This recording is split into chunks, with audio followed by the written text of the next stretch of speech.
dude, I'm super excited to finally have you on the show. Yeah, man, me too. Look at this. What you got? A little Americano over there? A little mini Americano. What you got? Okay, a little tea. It's feeling under the weather today, so I figured no coffee would probably be the better suit.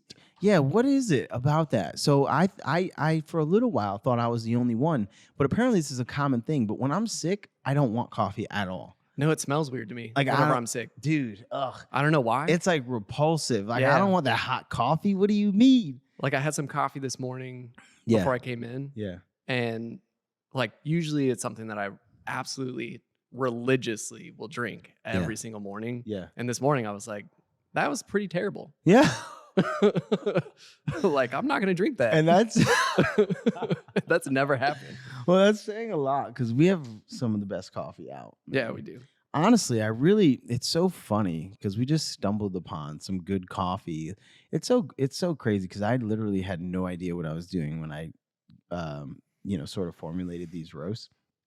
And fortunately, I have just such great people around me this whole time because I went to Josh, who's our roaster, and I was just like, hey, man, here's kind of what I'm looking for.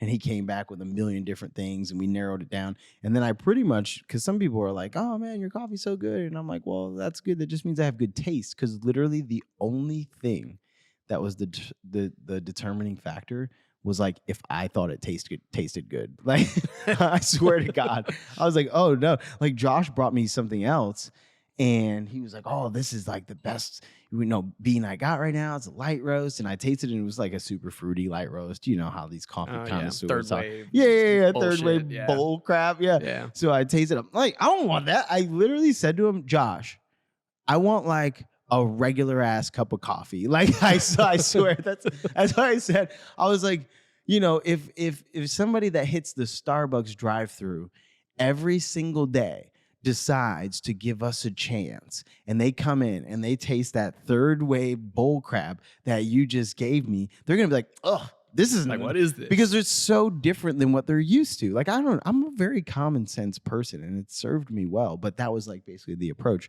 And turns out people really like our coffee, man. Speaking of Starbucks, though, speaking of Starbucks, how did you end up here? Dude, well, you know the story, but I'm going to tell this. So I was actually with Starbucks for 13 years collectively. Yeah. I took a little bit of a break. I went to Scooter's Coffee, which is like a local coffee shop in Omaha that has a bunch of locations now. I was a district manager for them, so ran 15 stores at the same time during my tenure there. And then came back to Starbucks. I was in the Seattle Roastery, which was a massive space. Like if you can imagine, there's a bar in there. There's a full ass kitchen in there, which is crazy. Is that the one you showed me a picture of? Yeah. And like, it's crazy. Like these ovens that are in the back are just massive, because they actually partnered with this guy named Rocco Princi, who runs his own bakery, Princi. Yeah. And he's in Milan, Italy. Got it. And basically him and Howard Schultz like paired up and whatever else and put those in all of the roasteries. Wow. And it's crazy the amount of like actual work goes into having a good croissant. Yeah. Like you'd never imagine that's what it takes. Yeah. Do you know that a bakery here in St. Louis has just got the #2 best croissant in the nation? I just saw that. James Beard. Yeah, like, dude. Significant. I still want to go because I've heard such good stuff. Dude, St. Louis, not to sidetrack, but St. Louis has, I think, the most underrated food scene maybe in the country. Like that I know of, for sure. Like we have such a good food scene, from barbecue to Italian to burgers to pizza. Like we have breweries. We have, like Four Hands, Schlafly's. Like we're like the whole enchilada when it comes to the food scene here. We really, I think we're on the come up, man. I think we're on the come up. I agree because I've lived in a ton of places. Yeah. And the best food, hands down, is in the Midwest. Yeah, really? Yeah, 100%. Like I've lived on the West Coast. I've lived in New York City has some pretty good food, but oh well, yeah, you can't really. There's no comparison. You can't compare. That's like a different tier. Like you don't even bring that up. Like New York, Tokyo. Okay, cool. That's great. Like we all know that. But, dude, yeah, Midwest is where it's at, man. Yeah. So you came back to Starbucks after Scooters, though, Yeah, and yeah. you I came back to Starbucks, was in Seattle for a bit, and my now wife, she actually got laid off from her like techie job that she Mhm. had in Seattle. So we were kind of like in this weird position where we were like, you know, we're supposed to get married in September. It's gonna be in St. Louis. So Yeah. like, do we stay in Seattle, try to tough it out till you find something else, or do we make the grand decision to just move back across country to St. Louis? You Mhm. know, which that was a huge thing for me because like I don't really know anybody in St. Louis other Really? than her and her family. You Wow. know, like so for me, I was like, all right, this is really hard. I really like Seattle. It's a cool vibe. Like it's beautiful all the time. Yeah. You know, to leave that was Except for the rain. except for the rain, but it Which is most of the time. dude, that's actually a kind of a common misconception is Really? that Seattle rains all the time, but it's kind of like a weird front that everybody says because it mists a lot. That's it. Got it. Like the entire time that we lived there, it rained like twice, like R an actual rain. Really? Yeah, Holy crap. Okay, that's a very common yeah, misconception then, it's 'cause crazy. I feel like everybody says that about Seattle. Yeah, Yeah. Okay. but so yeah, we made the Wait, but where are decision, you originally from if you didn't know anybody here? dude. So I'm originally from Denver, Colorado. That's where I grew Got up. it. Yeah, yeah, yeah. And then I moved to Chicago in 2015. I want to say 15. Yeah. Was there until 2020, maybe 2021, and Yeah. then we actually moved back to St. Louis for a 2 or 3 month stint. Yeah. Then went to Omaha for Scooters, and then Seattle, and then back to St. Louis. Got it. All within like a crazy like 3.5 year span. So you didn't wanna come. Yeah, exactly. Really? Yeah, Got it. But you did but I ultimately. did. Yeah. And so I get back to like a normal ass Starbucks, right? Like the ones that you see on the streets all the Mhm. time, the drive-throughs, right? I'm running this store. It's doing like, Wait, you were running the roastery? yeah, Oh, wow, that's amazing. yeah, Okay. man. All right. So I'm clarifying, Yeah. I need to understand all the deets. So you're running wasn't the store you were running here the highest volume store in the area? Yeah. Cool. Yeah. And it's so that's actually a crazy thing too, because it doesn't have a drive-through at all. You know, so like, Really? yeah, it's just a cafe store. And Wow. 54% of my business was all mobile order and pay.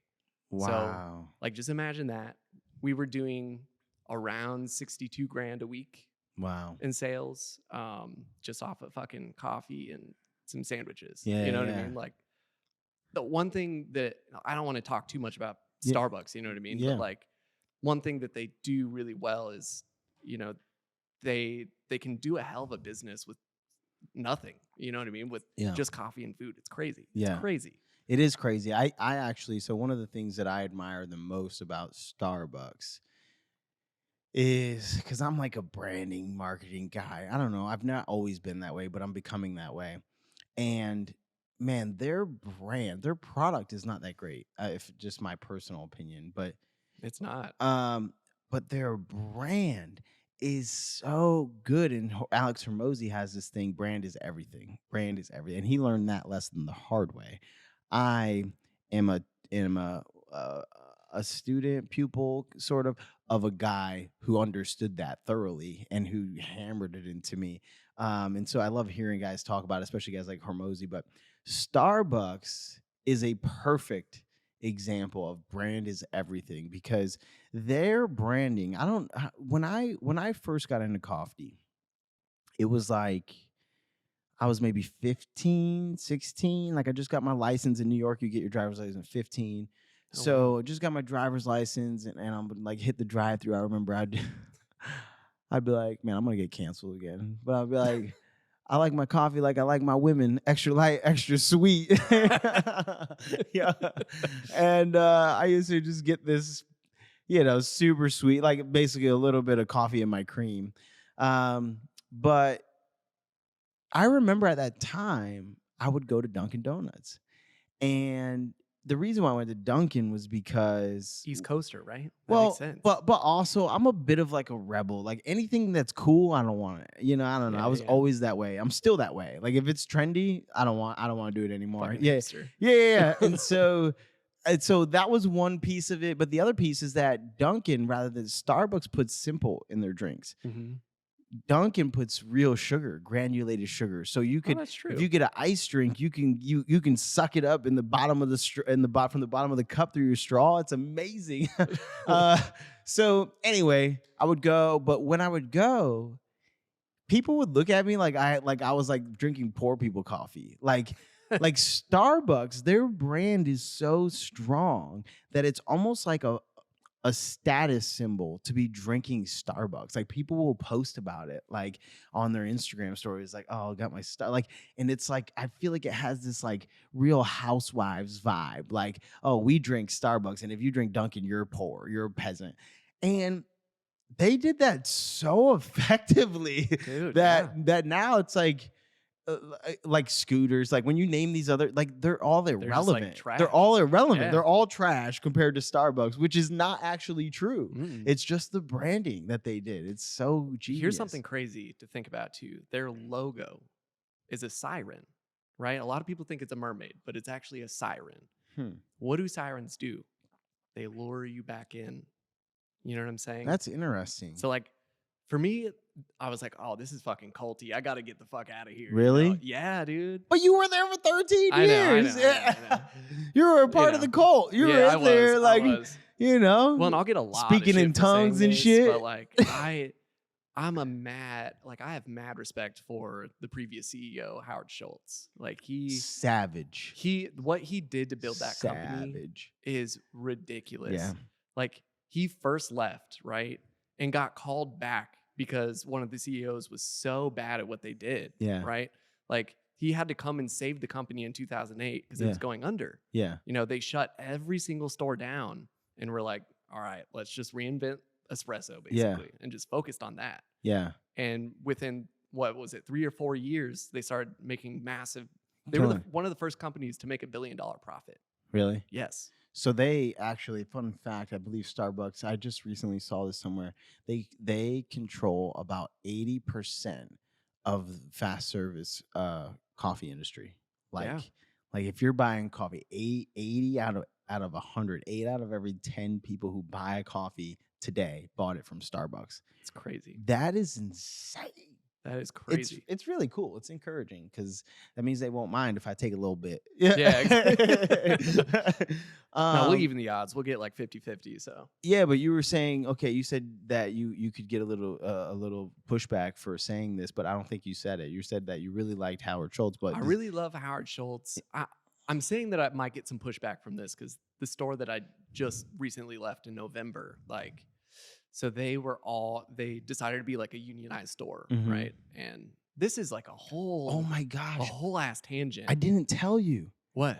Dude, I didn't tell you. The one person that one, I don't know if the proper pronoun is he, she, but it's a dude that's on TikTok that like organizes all the Starbucks to go on strike. He came in here. No, he didn't. I swear. Was he tall? Yes. Long hair? Tall, long hair. No, you're kidding. I swear. Oh, man. He came. Oh, dude. He no, came here. He was in my store. He came here. He came here with it, and he was driving a van. This is how I knew it was him. He was driving a van? No, this is how I knew it was him. He was driving a van that said Starbucks employees unite. Like it had like all this spray paint on it. Dude, I swear. Shit. And I was like, Brian's going to shit his pants if he walks in here and he sees this kid. Oh, man, I would be like, get out. Yeah.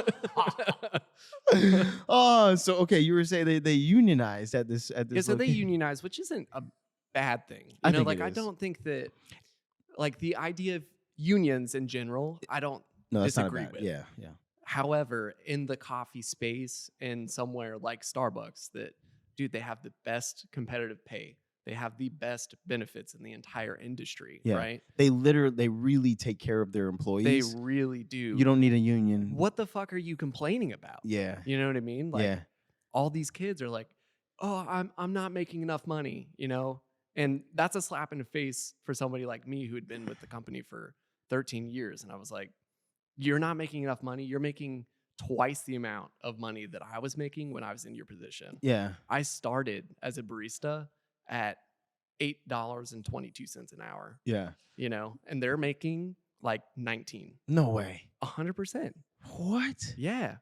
To start. That's and crazy. benefits just for working for 20 hours a week Wow. And they pay for your college and and all kind. everything, Yeah, dude. It's crazy. that is nuts. But that store just, dude, it drug. I just lost my purpose there, Yeah. 100%. Because I was like, I just don't agree with Well, the because the reason. well, yeah, but what was going on, right? They would go on They strike. would go on strike whenever they wanted to because they didn't have a contract yet, right? So like the way that it kind of works is as soon as you agree to have a union, you can say that you're unionized, right? Mhm. You go through this third party union, whatever, the rep, and they all agreed to do it, right? And basically, what happens from there is you're just battling with the company for a contract, right? Mhm. But that could take up usually up to 2 to 3 years. Mhm. So like they're in that awkward limbo of like, all right, it's been a year and a half since they voted to be a union, and they don't have a contract. So within that period of time, they can actually legally strike for any reason at any time whenever they want to.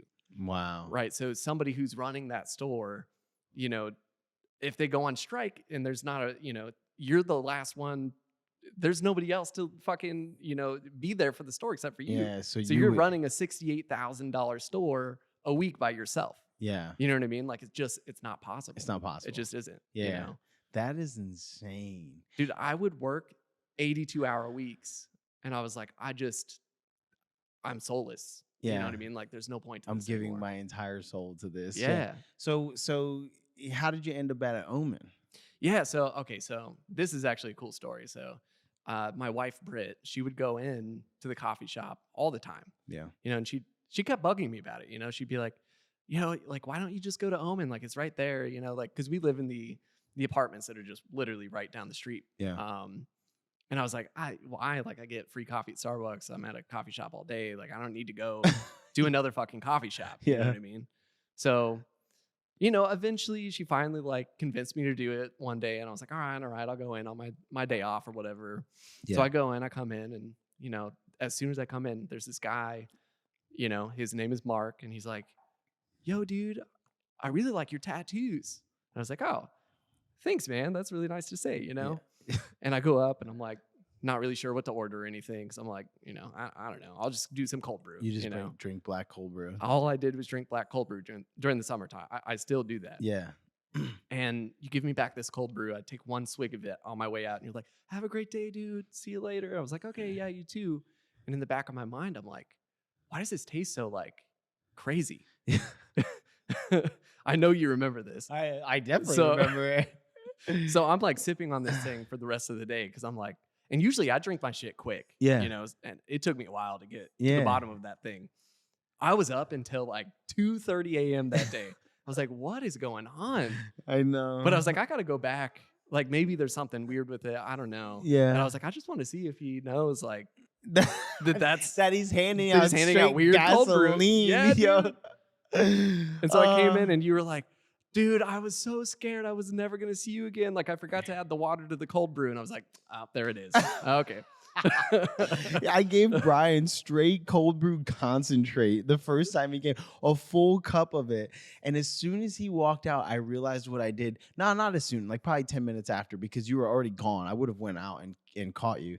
We were already gone. And I was like, oh my gosh. I think I must have went to go give somebody else some cold brew and then It dawned realized. on you. Yeah, it dawned on me like, oh, I gotta water this down. And then I was like, shoot, I already gave Brian. And what's funny is I'll tell people this, and maybe it's the very first time I met you, I thought in the back of my head, man, I got to get this guy to come work for me.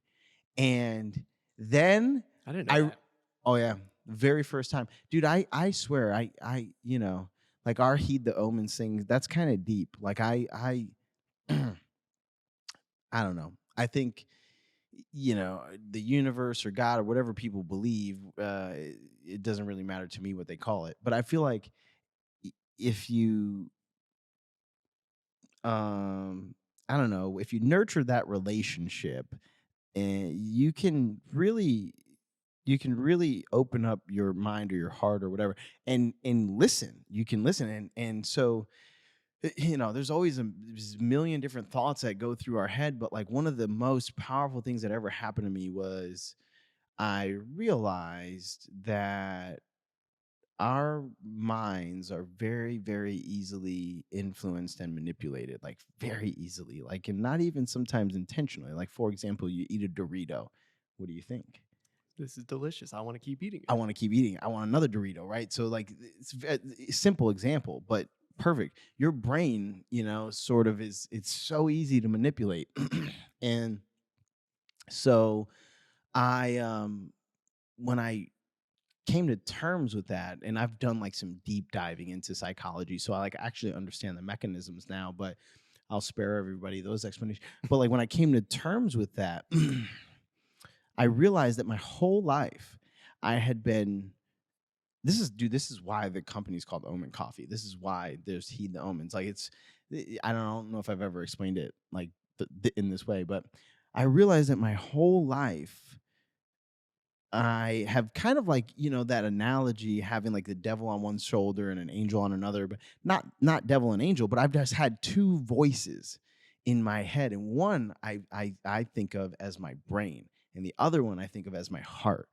And or God, right? Could be the Mhm. heart one. And so I started practicing in that moment, and I have over the last 8 years now, practicing recognizing when the voice which voice or identifying which voice is my brain and which one is my heart. And I've become pretty good at listening to the heart voice, and this is why I have the like big thing with people who listen to my previous podcasts. I had this thing, always adhere to rule number 1. That's one of our core values. It's on our coffee sleeves. Rule number 1 is, if you think it, do it. There's more to it. If you heard it, if that's all you heard, you would think, well, that's kind of stupid. You can't be very impulsive. But what I mean is, if you hear your heart say something, you should follow that. And I live my life that way. I really do. That's why I quit my job. I really do. So that's what Heed the Omens is all about, is listening for your heart. And so the very first time I met you, I swear in the back of my head, I was like, man, you got to get this guy to work for you. And when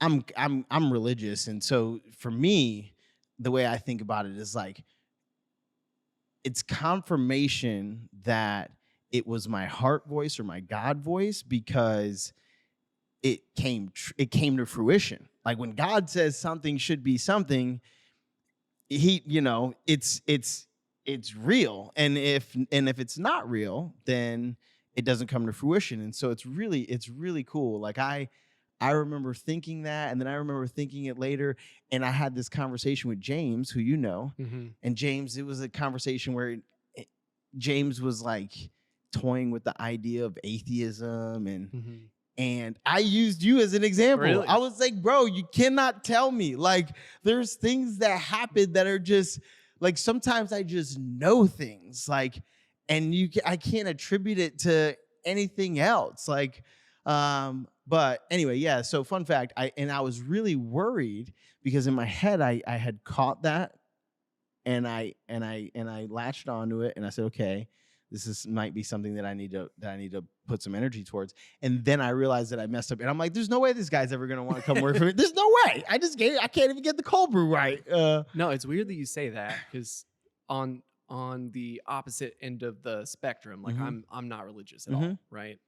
But I still felt that same energy when I first came in here. I was like, that dude seems like really cool. Like he's talking about how he just like quit everything that he's ever done to Mm-hmm. come do this. Yeah. I was like, that's something I've always wanted to do, and I respect like madly. Yeah. And I was Yeah. like, in my head, I was like, man, this has got to be a weird fate thing because You didn't even want to like come to St. I Louis. didn't even want to come to St. Louis, and that's the thing. And I don't think I've ever told you this part, but I didn't want to come to St. Louis so bad, right? But I was Googling other jobs because I didn't want to go back to a normal Starbucks. And during that job search, I saw that there was like a GM posting for Omen Oh wow, that's in crazy. April or some shit, right? Yeah. And I'm like, I click on it and I'm like, oh, this place looks legit. And it'd be right next to where we're gonna live. Like, Yeah. that's crazy. And I remember like, oh, should I apply? And I almost did. And then I got like a relocation with Starbucks. So I was like, okay, never mind. I don't need to. Wow. But so like That's crazy. there already was like a small seed that was planted You know what I mean? Yeah, that is crazy. So, and I think about that all the time. I'm like, Dude, there's so many things it's that so weird I how the think universe things does that. it is. And even people who are not religious, like it's because for a long time I was not religious, but I've kind of always been I've always been a believer. Um but regardless of where you are on that spectrum, I think that it's undeniable that there's just like Something. there's this connectivity, there's order amongst the chaos that is life and the universe. And like, it's so crazy to think about. And if you pay attention, like you can see it. And then I think where I'm at is like, you start to notice like the omens or the signs or the patterns. And then you feel like, what I just said, like, man, I just know things sometimes, but it's just you paying attention and then having observed this connectivity that exists sometimes in life, being like, okay, there's a chance that this could be the outcome because I've seen the two clues leading up to this. Like, Yeah, dude. that's really, really crazy. So, okay. So you said you lived in a lot of different places, and I just happen to like I feel like you're such a good dude that, which by the way, I'm pumped that you're here. Me But too, you're dude. such a good dude. And I don't know why I make this assumption about people, but I just do. And maybe it's because I've been through so many hard things. But I feel like in order to be as good of a dude as you are, you had to have gone through some really hard phases because usually the biggest shitheads that I've met, they just never been through nothing. And that's why they're that way. They're either entitled or they're super sensitive or they don't have a, a mature perspective of life. Right. And so I want to hear a little bit about like who you were before I knew you and Yeah. like some of the things that, that you've gone through that maybe have led to you being, that have shaped who you become today. Yeah, it's a loaded question. It is a but loaded question, I but love like, it. my favorite. Have I ever told you my favorite? I have. My Yeah. favorite question to ask people is, "What's the hardest thing you've ever been through in your life?" One time, the first time I ever interviewed somebody ever was when I owned my gym and I was trying to hire this trainer. I was trying to hire a trainer to take my spot because I was gonna attempt to keep my gym when I moved here. It didn't work out. Well, I was trying to find somebody, and this kid came in, and he was like overqualified, PhD, all this stuff. And I just looked at him. We sat down. The first question I asked him, dude, what's the hardest thing you've ever been through in your life? And he just didn't know how to answer. And he just a terrible answer. It was like college or something. And I was like, cool, man, you ain't the one. I swear. I swear. This ain't it, actually. I swear. But anyway, yeah, I know it's a loaded question, but like, I don't know. I truly believe that like good things are great to talk about, but like I don't know. I think we become who we become because of the low moments. And like they always say, like life is not about what you go through, it's about how you respond. And there's just a million different cliches. But yeah, I want to hear a little bit about some of the things that have shaped who you become. Yeah, dude. Like, I think I'll start with my adult life. Like, I think the hardest thing, man, like, so I'll take you back to like Chicago, right? Yeah. So the whole reason why I even first moved to Chicago was for my ex at the time, right? She had just gotten into grad school in Chicago, and it's funny because I was in Denver, right? Like I grew up in relatively the same area my entire life in Denver. And, that was all that I really knew. I was with my brother at the time. We were in a band together. Yeah. And, we would do some traveling, we'd do some touring. We weren't anything like big or anything like that. But, for me, that was something I was truly going after, was being like a professionally touring musician in my life. And it was I was at a really weird point in time where she was like, well, hey, I'm about to move to Chicago. I think things are going to end for us. And I was young and stupid. I was like 20 years old or whatever. And I was like, I'll just come with you. I don't know what you mean. It doesn't have to end. Yeah. Why does it have to end? So, I make this grand decision to move, and I really didn't tell anybody about it. Like I'm trying to think of like why. I think it was fear. Like I was scared to like hurt my brother, because we had really built this band together, and like you know, the best way I could describe my relationship with my brother was it's like bark on a tree. You know what I mean? Like we were so close, Yeah. you know, and like I admired him so much. Is he So older? he's older. Yeah. I think he'll be 32 this year. So just a little older. Yeah. You know, so it was just out of fear. I didn't tell him until like a week before I was moving. I was like, hey, just so you know, I'm out of the band and I'm going to move. Wow. And he took that real hard, you know, like, and the rest of my family did too. They were really, really upset that I was making the decision to do that, you know, to just for a girl. But in my heart at the time, I was like, this is how I've got to grow. Like, Yeah. you know, I've been in the same spot, and I feel like kind of to your point, you're never going to truly evolve as a human being unless you put yourself into something uncomfortable. Yeah. You know, and at that time in my life, I had never really done anything uncomfortable, you know? So I was like, all right, let's do this thing. You know, I move out to Chicago. You know, I'm with this girl for maybe a year-ish, give or take, you know. And I had no friends in Chicago. I didn't know anybody but this girl, right? Yeah. And then she ended up cheating on me. So things ended, obviously, and that was kind of like the hardest thing I ever went through at the time. That's so hard, man. Dude, that's hard. Yeah. Like matters of the heart. Oof. Like I swear, man, at one point I literally thought I was just going to stay single forever. Like I mean I was convinced. Oh, me too. Like I was convinced. Like Grace, I met Grace, but when I started talking to Grace, I had been single and didn't even go on a date for over 2 years.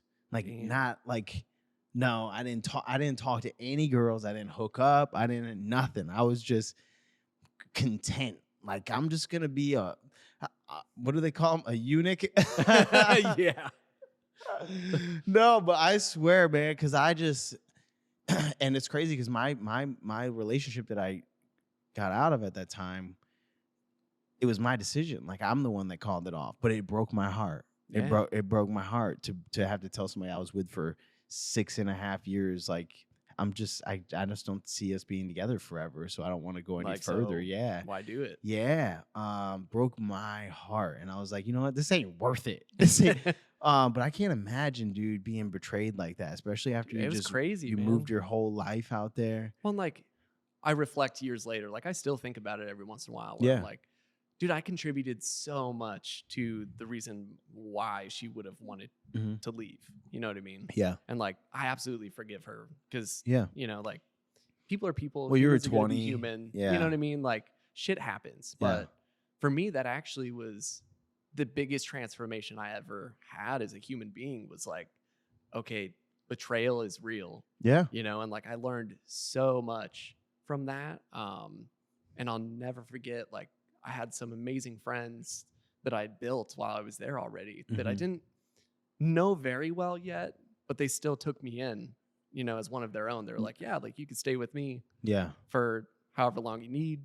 And then there was a small point in time where like, I thought I'd found a new roommate to go move in with, and things ended up like falling through. So I ended up just like living on the streets for about 3 or 4 weeks. No way. During that time. So like, what do you mean living on the streets? Like, well, so have you ever been to Chicago?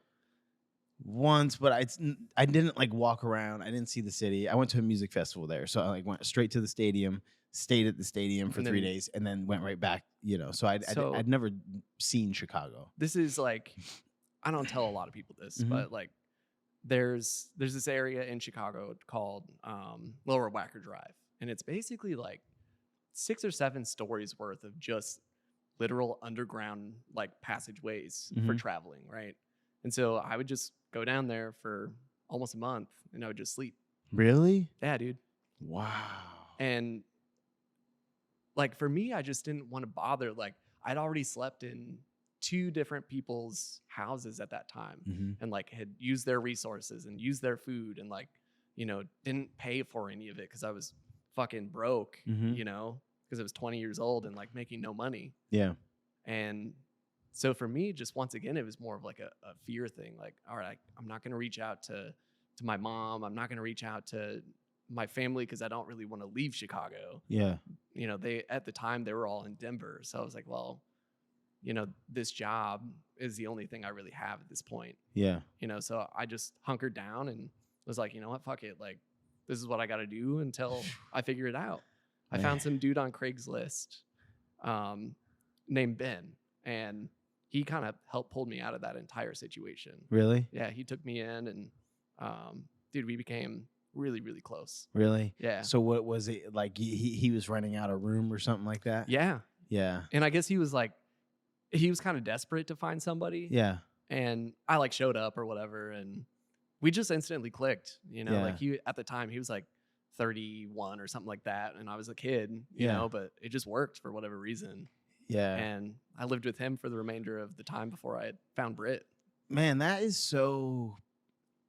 So I left my parents' house when I was 16 years old, and for a few weeks to similar like friends' couches, things like that. And man, that's a low point. It really, and I think I was too immature to like take anything from it at the time. Like I really was. What about you? Like, is there? I mean, in those on those nights when you're sleeping on the streets, you know, was there any like nights where you just sat there and thought about your life and like figured anything out, or it was Every night, dude. just survival? Every single night. Yeah. Because you're not really, if you've never truly slept on a street before, Yeah. you don't understand like the gravity of the situation. You know, you're in your house. Like, picture this: you're in your house, right? And you have these four walls and a door that you can lock if you want to. Mm-hmm. You know, and you have the warmth of like a blanket, and you have a pillow that's nice and cushy, and maybe you have a sexy wife and a nice dog, right? Mhm. Like all these things to keep you comfortable. But in the street, you don't have any of that. Literally nothing. Yeah. And it's cold as shit. Yeah. You know, so like you're not truly sleeping. Yeah. I would be like one eye open. Yeah. You know what I mean? You know, I was two things I have come to my mind. One is I was running today. I ran a half marathon before this, no big deal. But Let's go. I was running today, and I ran past this person on the street, and I was on one of the busiest streets in downtown Market Street, and a person had like laid down and wrapped themselves in a blanket on the sidewalk at a busy intersection on Market Street. And I thought to myself, like, no, there's no covering. They weren't in a doorway. They were just hunkered up against like the side of the building and the sidewalk right there, the crevice. And I thought to myself at first, I said, man, that's an odd spot to pick. If you could sleep anywhere, it's weird that they would just sleep right there. But then I thought to myself, I bet you the reason why they sleep there is because to sleep in a spot that's secluded makes you vulnerable. It does. If you sleep in wide open, in broad daylight, at least nobody will mess with you. Yeah. Nobody will come and, you know, assault you or, you know, any of those things. So it was interesting because it's so funny that I didn't know that we were going to talk about this, but I literally had that thought today of like, wow, if I was homeless, where would I sleep? Would I sleep somewhere like that? That person's smart. I probably would have intuitively sought out a place that was secluded, and it probably would have got me in trouble. Yeah. But the other thing is, when I was in prison, I would, not the whole time. Once I started to change my life and my attitude and things like that, okay, I had this morning routine, and I've shared this a million times, but I had this morning routine. This morning routine it changed me. It made me who I am now. And this is part of the reason why I'm so passionate about coffee. I'm not a coffee nerd. For me, coffee has nostalgia. It brings me back to those mornings that built me. And anyway, I had this morning routine, and I would, as soon as I opened my eyes, I would open my eyes and I would immediately, the first thought that would come to my mind is thank you. Like I was in this mode where it was kind of a spiritual journey for me, but I was just practicing gratitude almost every minute of the day. Almost like it was I can't even explain it. I've tried to explain it over the years. It's like I had an elevated level of consciousness. I had this constant dialogue with the universe, or that's what I called it at the time. I was distancing myself from religion, but I just still was like, I've always been a believer. So I had this constant dialogue. Thank you, God. Thank you, God. Thank you. First thought that would as I opened my eyes would be thank you. And I would roll off my cot onto my hands and knees, and I would put my forehead on the floor, and I would be like, thank you, God. Thank you. And I said the same gratitude prayer every morning, but part of it would be, thank you so much. I know there's hundreds of millions of people in the world right now that would give their left hand to wake up in the same place that I just woke up, with a roof over my head, with a mattress to sleep on, with clean water to drink and food to eat. I got breakfast at 7 o'clock. And I would always remind myself, but it was people like you that I was thinking about, like not just people all over the world that don't have what we have in the United States, but people that literally were sleeping on the streets. Like, it's worse than prison. Granted, there's a caveat. It's not worse than prison, because you still had the opportunity to go get yourself out of that situation, That's eventually, true. like you did with Ben, right? Yeah. Whereas I don't. But still, the conditions on that night were worse than the conditions that I was sleeping in. For real. That's crazy. It really is, man. I think the idea of that gratitude is everything. It is everything. It will change and you know what? I'm just gonna go off. It annoys the heck out of me, because social media has like it's it's made it cool. No, it's made appearing like you're committed to the process enough, Mm-hmm. rather than actually being committed to the process. I used to coach people that would try to like build businesses and basically become professional influencers online. And I would always say there's two essential ingredients. You have to be truly committed to the process, and you have to showcase the process. Because if you're truly committed to the process, but you never show anybody, I'm sorry, but that's not going to get you any traction. Nobody's going to follow you because you're not showing anything. Um, but if you only show it and you're not actually committed to the process, I could see through it. If I've actually done it, I know that you're not And doing nobody's it. going to Right? respect you. Exactly. You're not gonna. It's not gonna sell. The consumers are smart, right? And that concept is applicable to so many things, but specifically gratitude. There's so many people that I see online, and they write their little 5 things that I'm grateful for today. Uh-huh. That is not, when I think about a gratitude practice, now it doesn't have to look the way that I just described, but that was my gratitude practice. I would get on my hands and knees, and I would feel every ounce of gratitude that I was verbally expressing. I would muster the feeling of gratitude, and I would let myself really feel it, really picture people like Bryan sleeping on the street and then think about the bed that I just woke. That's when you really exert mental and emotional energy in your gratitude practice, it will change your life, because it changes your perspective. You cannot walk throughout the day now and not feel that gratitude. You can't get back in bed after doing something like that without being like, oh, thank you. I was sleeping on a mattress that was Like 2 inches nothing. thick, and then a metal cot underneath that with a blanket that had holes in it. But you know what? That blanket was everything in the Dude, winter. yeah. But to your point, I agree 1,000%, man. Real gratitude and allowing yourself to live in that state of mind, it is so powerful. It really is. Well, like, I'll think of, obviously there's times, right, where I'm at this stage of my life, right? Like I'm 29, I'm going on 30 this year, right? And I'm Spring like, chicken. yeah, and I'm like, dude, I have all of this life and all of this experience, and it feels like sometimes, like when you start comparing yourself to other people, I'm like, man, I have nothing to show for it. Yeah. But then you got to always come back and be like, dude, I have a home, Mhm. I have a dog, I have a wife, like so many things that a lot of people do not have. Mhm.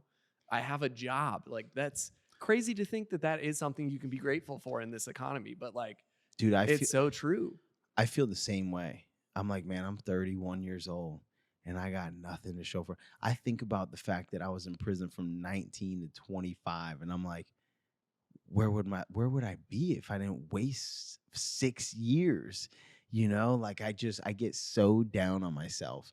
But the one thing that I always come back to, which I will say to you as well, is perhaps the biggest lesson that I took from prison was that perspective that I've shared in the men's group of how most people in society, they're voluntarily imprisoning themselves in the same exact routine that I used to live in prison. They're not living their life, they're just alive. Like, Yeah. and so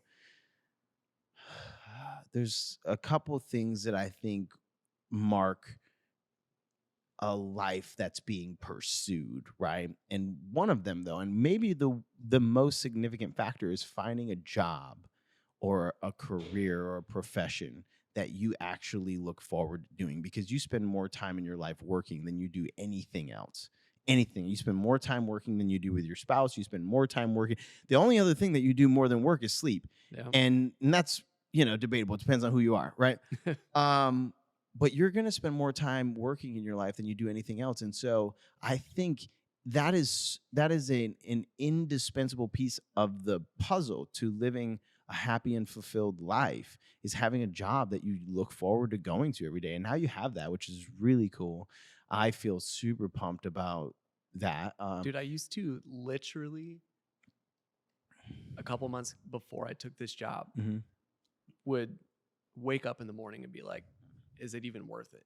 Yeah. You know what I mean? I should just quit today. Like, what is my life? Yeah. Yeah. And then going from that to this, where I'm like, oh my God, like I'm actually stoked. Yeah. I'm actually You know? stoked. I get to go Like, see. is it hard some days? Yeah. Of course But it's what is hard. it? You know what I Yeah. mean? Yeah, it should be hard. I mean, Yeah. that's cool. If it's not If it- hard, then you're not putting in enough. Not only that, work, but you know?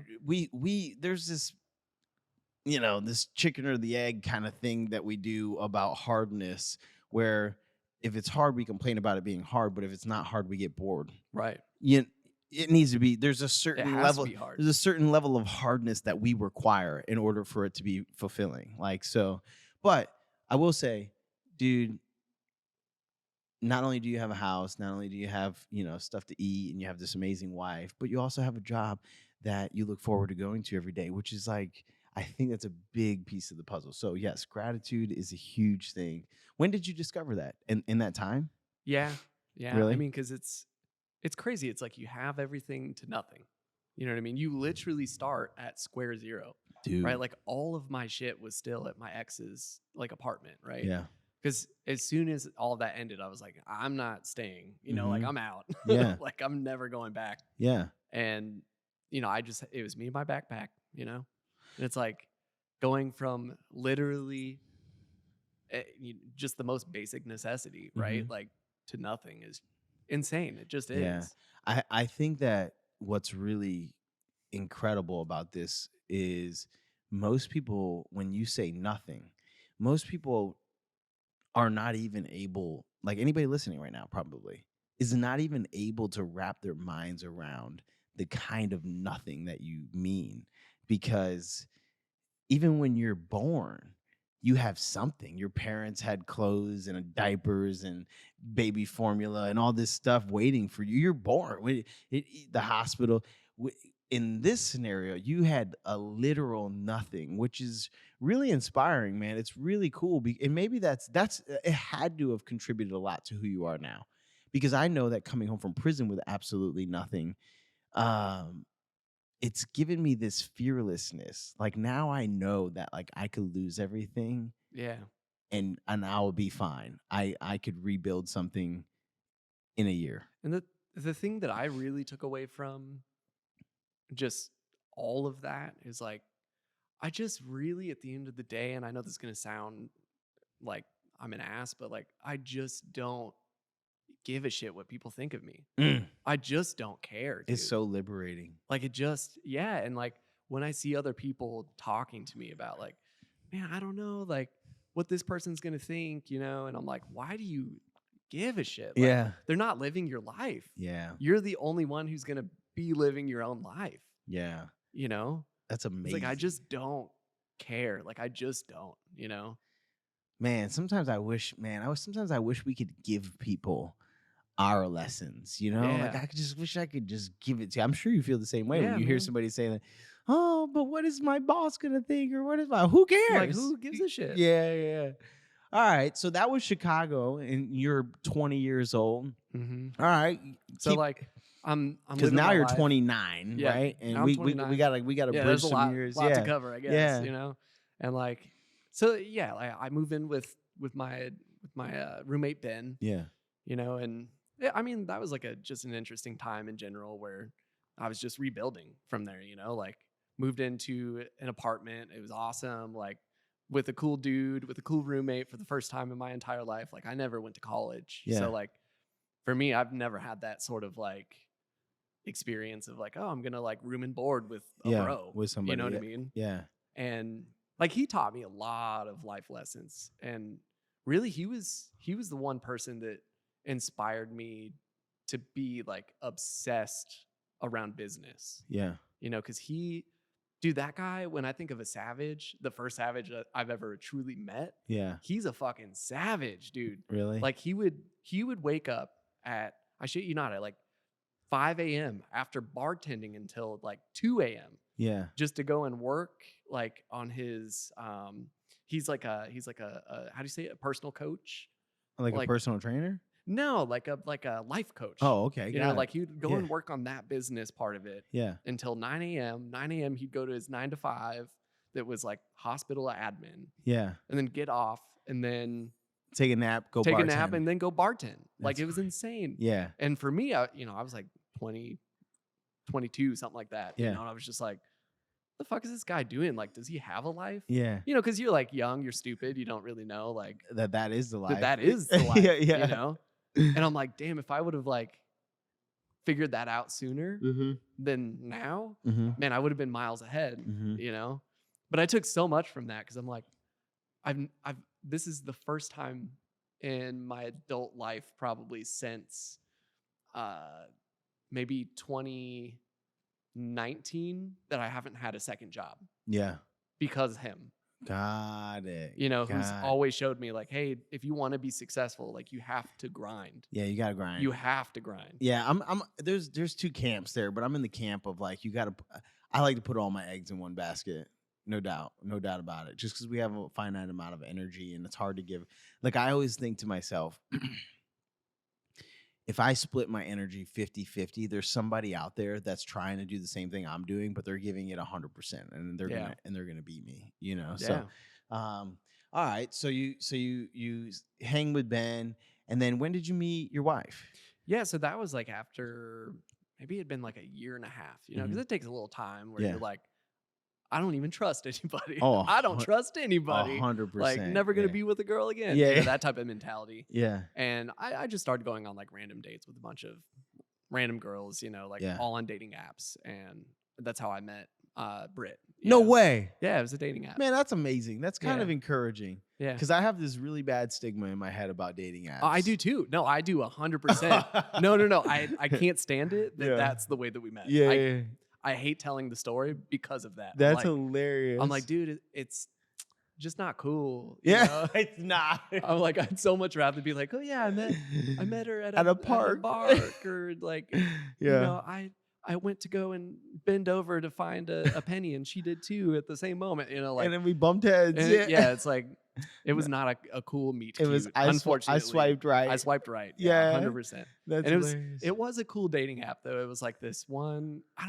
The Inner Circle was the name of it. It was like some stupid thing that was like geared towards business people. Yeah. And for me, I was like, I'm not gonna go on Tinder because that's all just for fucking. Yeah. Like, I'm not gonna do Bumble because like I'm too impatient to wait for somebody to reach out to me. Got it. So I was like, oh, I'll just do some niche app. Yeah.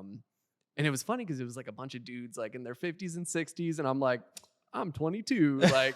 I'm gonna post my photo. Hey, that's probably why you got all the catches. Yeah, exactly. No, literally the only catch I had was Britt on that app. Yeah. And it's funny because I had downloaded the app for one day, literally, and she did too, apparently. Yeah. And we both like swiped right or whatever. Wow. And I actually, this is fucked up to say, but I remember when I was swiping, I was like, yeah, she's cute, but like I wonder like who else is on here, like. So I'm like trying to keep my options open. Yeah. being a dude or whatever. Yeah. And then, but she was the only one, obviously, like who was like reaching out, and she Yeah. was being like proactive about it and was like, hey, how are you doing? Blah, blah, blah. That's so And I cool. was like, oh, like, Yeah. do you want to go on a date? Because I'm one of those guys, like, I don't know how to interact on a phone very well Yeah. with somebody else. Yeah. And you have such good people skills, but I'm the same way. Like if you text me, it might take me 3 days to text you back. Same. Like, I think it might be a millennial thing, to be honest. Because like, what is millennial? People always say that, and I'm always too embarrassed to ask them, like, what year range is that? Anybody born, I think the year is like 1982, I want to say, to 1995 or 6. Got it. So like anybody in that like bracket. So I'm a millennial. Yeah. Got it. So for me, I think that's like, I think it has to do with that. Yeah. I feel like anybody in It makes sense because we Z, didn't all grow up with phones. No. Yeah. I didn't get my first phone until I was like, I don't know, in high school. Yeah. So yeah, I think me too. Honestly. And that was like dude, that was like a luxury. Oh yeah. You know what I mean? I mean, like we weren't rich or anything. Like I had flip phone. Yeah, same. I had a flip phone with the where you dial the number. Yeah, T9 texting and all that. I didn't have a smartphone until I was like way later, probably right before I went to prison. Honestly, it was my first smartphone. It was so real that when I came home, I was uncomfortable using a smartphone. Really? Like I never had like much experience with a smartphone. I've always wanted to ask you this actually. Yeah. Like, what is that experience like where you're in prison, right? Like you're blocked off from real society for fucking 5 years, and then you come back to all this new technology. Is that like mind-boggling? No, honestly, I kind of assimilated like as if I had never been gone. Like it was like I didn't miss a beat. Like nothing was strange. Like people think that it would be strange. Nothing was strange. The only thing that lingers is I'm still to this day very intimidated by technology. Like if you ask me like I'll give you an example. I was building this my first business was a nutritional coaching, personal training kind of thing. But nutritional coaching was like the heart of it. Like we were talking in the beginning, how nutrition is so much more important than exercise. And so I was having massive success helping these women lose weight. And at the time, like, so I came home 2018.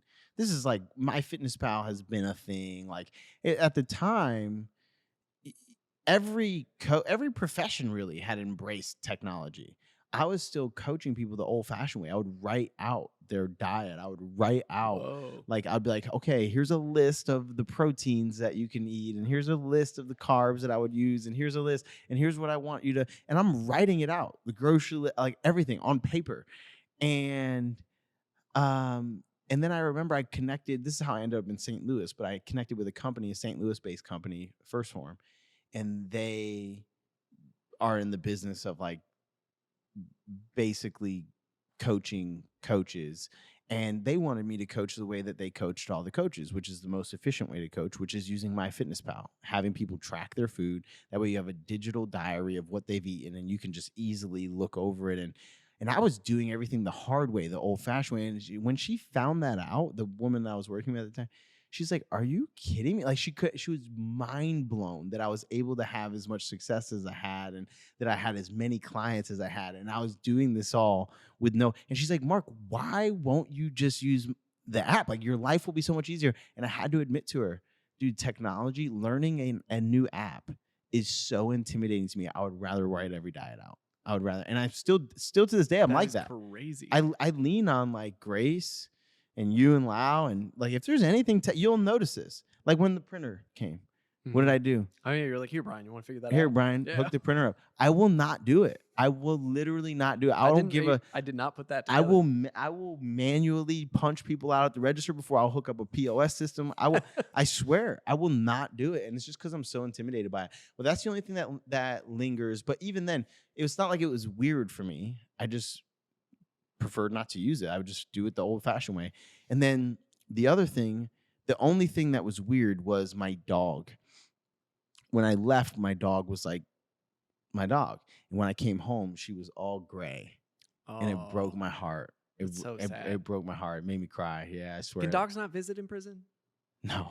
Oh, that sucks. No, they should be able to. But yeah, that was the only thing that really broke my heart. My dog was all gray and I had never seen her like that. I'm just like, what Man, is going on?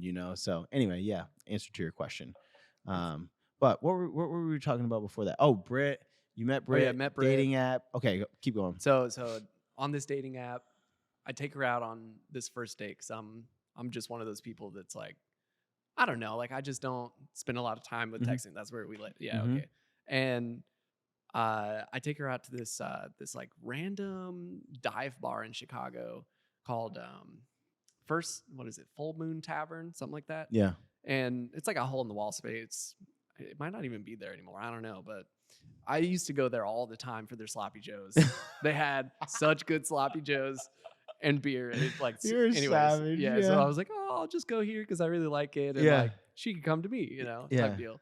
And I Yeah. laid Worst case everything scenario, you out. get a sloppy Joe out of it. Exactly, Yeah. exactly. I was like, Yeah. oh, if she doesn't show up or something, like at least I'll be entertained. So Yeah. that's Yeah. nice. But she shows up. She's a real person, because those apps, that's the other thing. Like you never know, Really? like AI is a real thing, Wow. like you don't know who's toying with you or like trying to catfish you and all that shit. Yeah. So for me, I was just like, I'll meet in a very public, mutual place, so Yeah.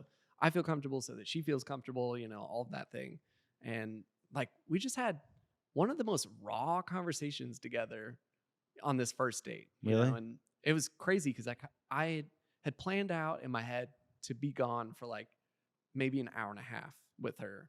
And we had already been at this bar for like 3.5 hours. Wow. And it was one of those conversations you like look down at your watch and you're like, oh shit, Yeah. like it's already that time. That's crazy. Yeah. And then we were like, do you want to keep talking? Like go somewhere else? And we're like, yeah, sure. Like, so we went back to Wicker Park, which is where I was living at and in the time. And we went to this like weird bookstore that had like 3 or 4 stories and like looked for books, and then Wow. went to some other arcade bar after that and like played skee ball and all this stuff, and laid my move on her, and Yeah. it was just a really good This first is date. totally your first date that I can 100 knowing Britt, I can 100% imagine this is a perfect first date for you Yeah. too. Yeah. And it was just like it was the best first date I'd ever been on, Yeah. because most first dates, like like they're just kind of awkward, you don't know the person Yeah. really well, like Yeah. you don't want to go too in depth with conversation because you don't want to give all your baggage away to somebody, but like Yeah. we were just really deep with each other. Yeah. And, That's yeah, so amazing. we So then what has this been? How long you guys been together? during that well No, now. now Yeah.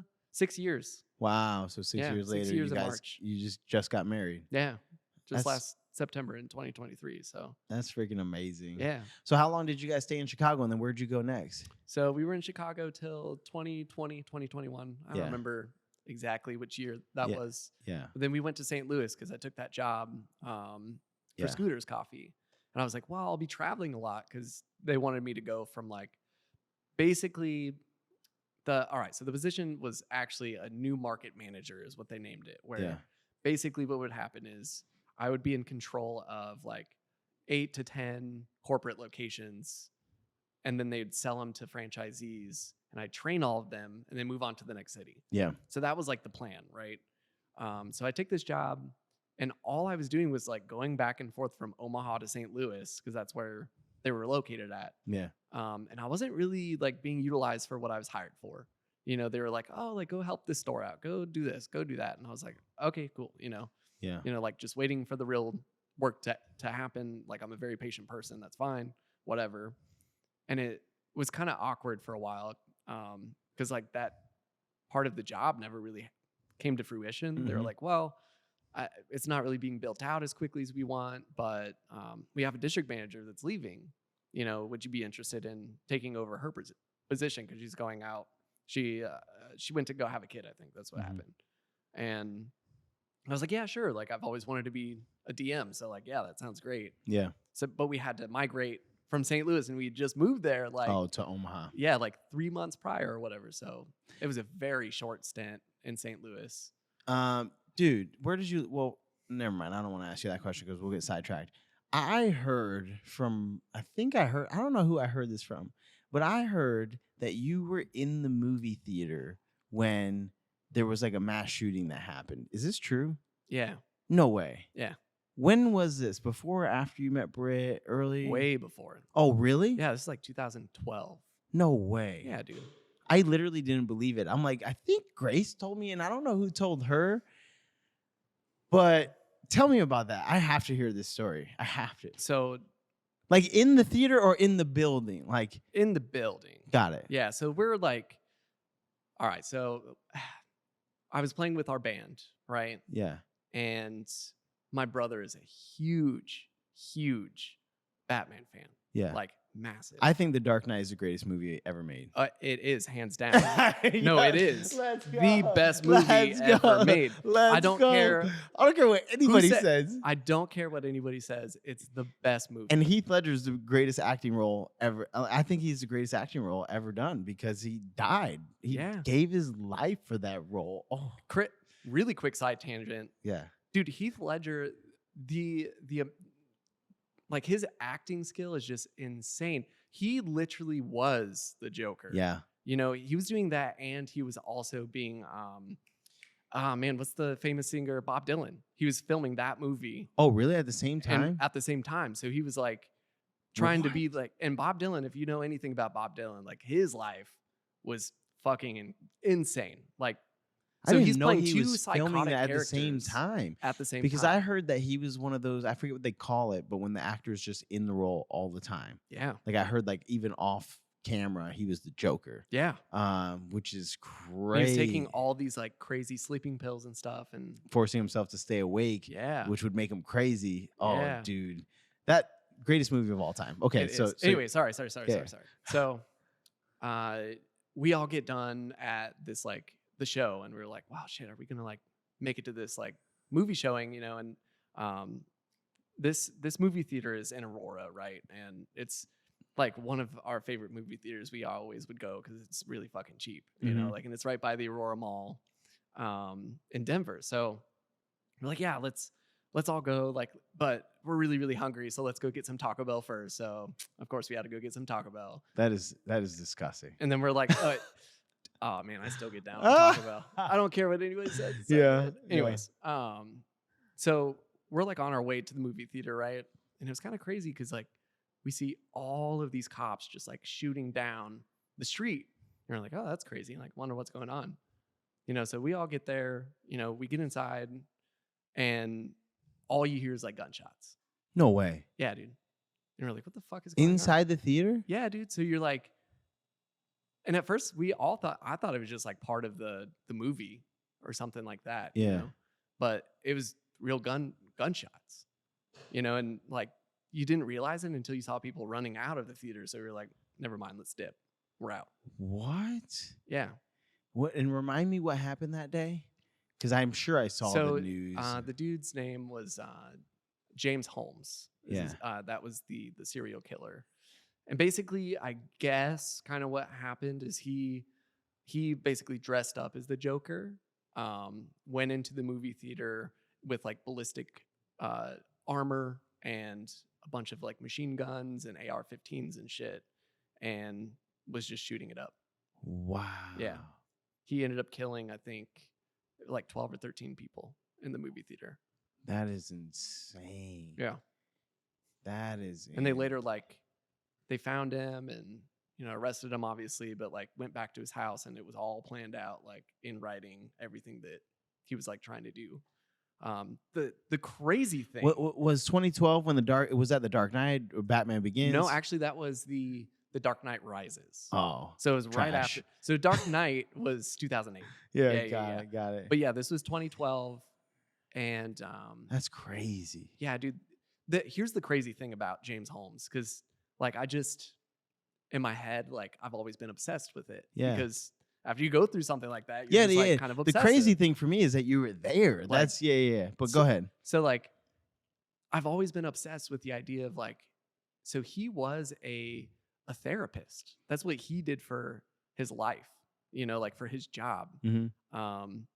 And then he ended up being a psycho. You know what I mean? And it's like, yeah. For me, I always find that really fascinating. Yeah, I want to hear what you took away from that day, because that's gratitude. I mean, like once again, it's all gratitude, because it's like You in a would have for weird, sure like, been you seeing would've died. the Dark Knight Rises. Yeah. You would have been in that movie theater Yeah. if you went to the earlier showing. Exactly. That's what I'm saying. Like, it's like Yeah.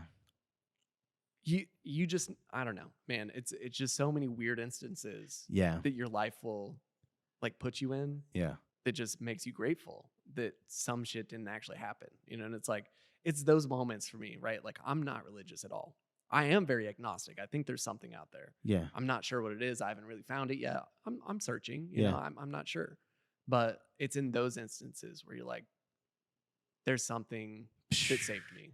Undeniable. You know what I mean? Undeniable. It's like, well, because man, I've struggled with this why me. I have the why me syndrome. Oh, 100%. My brother dude. died. My friends have died. I have friends that are in prison forever. Yeah. I've made the same decisions, the exact same decisions that my friends who have died, my brother who's died, my friends who are in prison have made. And in most cases, I've made the decision more times than they did.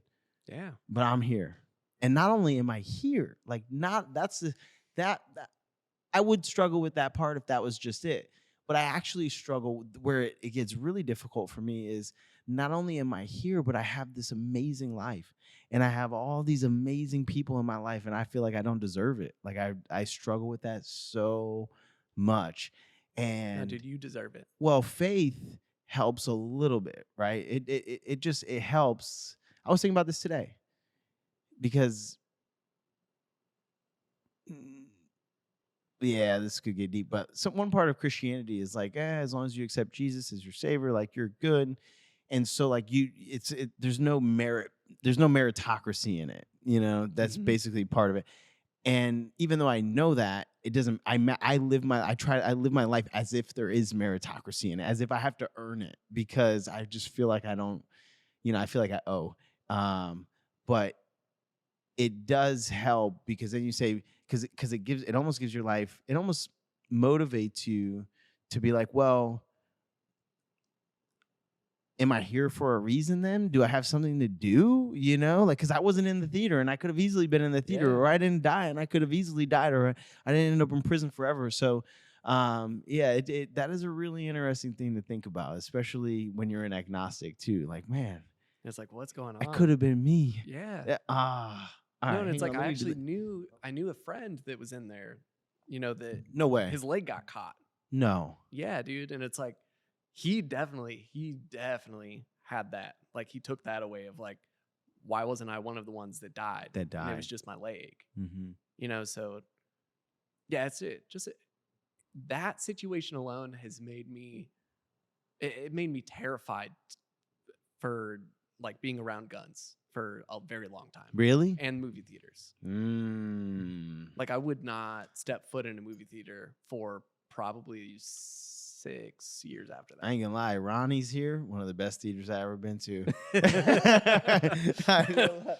But also, yeah, I don't know. Now I just always sit next to the exit, dude. That's for me. That's the easiest thing. I got to know where the exit is, and there's got to be a little light.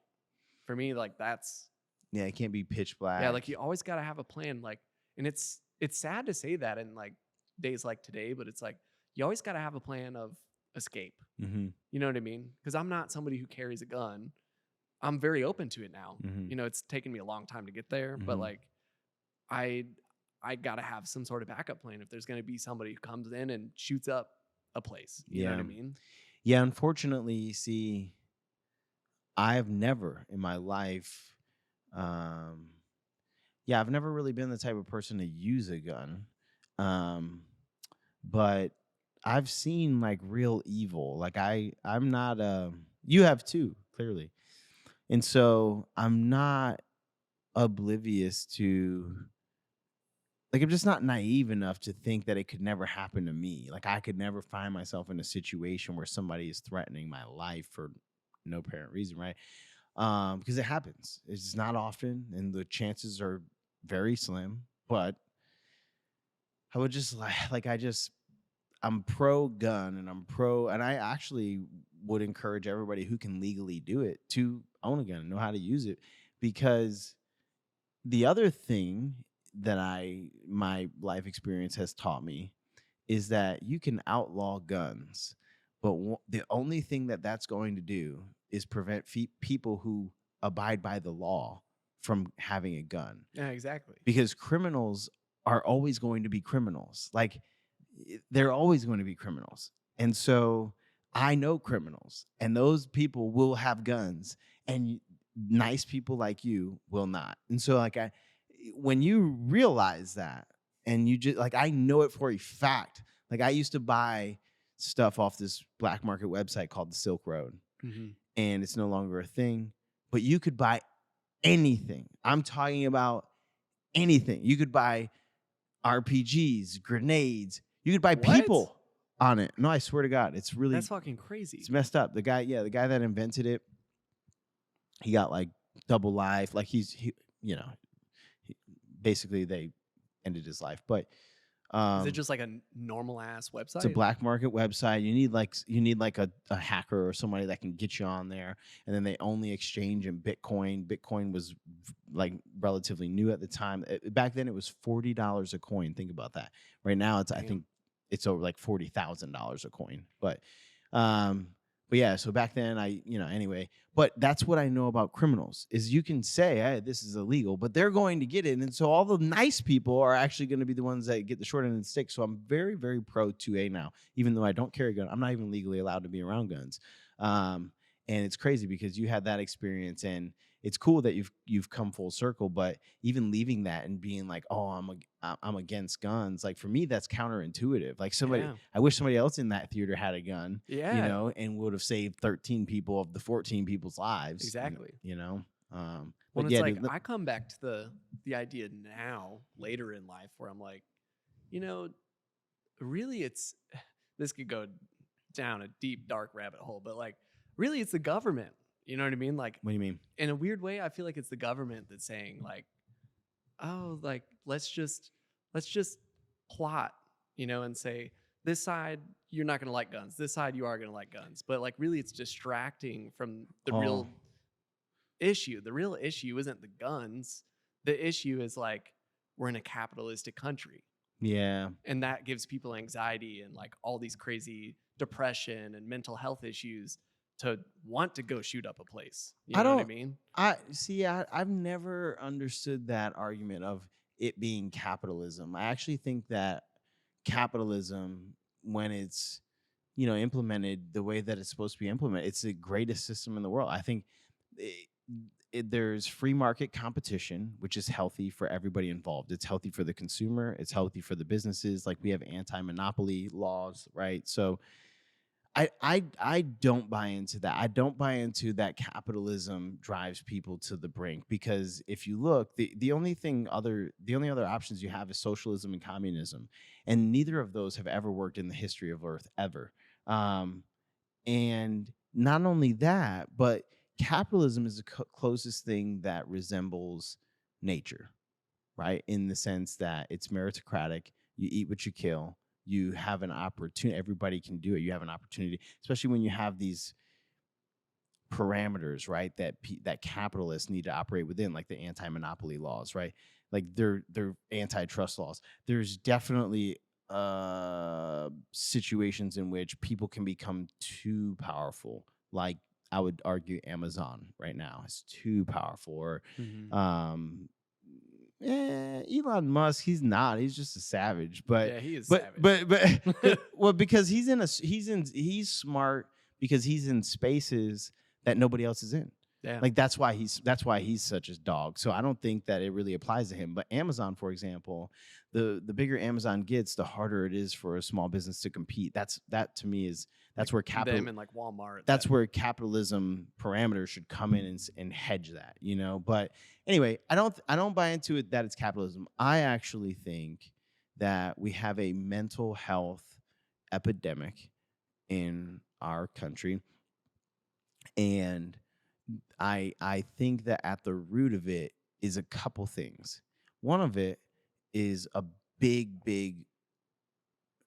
is a driving factor of what we do here in Omen. But that one is that human beings did not evolve to live in these individual silos. I call it like toxic individualism. We have this whole, the nuclear family. I think that's a psyop. That's not a real thing. Humans lived in villages for their entire existence until we got to a place that we were so prosperous that you could get into a house with just man, woman, and child, and lock your door and never have to interact with anybody else. We have so much technology. You can get your groceries delivered to you. You can put a fence around your yard. And so that is you the more that we embrace that, because it's getting worse. Like that, they started with the nuclear family, and now it's like some dude living in an apartment by himself with VR goggles on, and he never leaves the house. Like Yeah, dude. that is it is so detrimental to your mental health to never have human to human connection. This is why I have a coffee shop rather than a coffee company. My background, I could have easily started a coffee company and sold coffee online direct to consumer. Remember, we were talking in the beginning, brand Yeah. is everything. I could have built a brand, sold coffee online direct to consumer, and literally been profitable my first month. Instead, I risked everything I have to build a coffee shop, because this is all about what we're doing right now, which is getting humans to sit across the table from each other again and connect with each other in real life. What we try to do, and this is when I hired you, I told you our goal with every customer, with every interaction, is to remind them of how irreplaceable interacting with another human being really is. And you can't get that online. As a society, we've convinced ourselves that connecting with people through a digital medium is somehow similar or the same as connecting with them in real life. And It's it's just not. not. It's just not. And so I think that we have a mental health epidemic. And you've heard me say this before, but we are more connected than we've ever been, but we are more disconnected emotionally and socially than we've ever been. And it's crazy how those two things can coexist at the same exact time.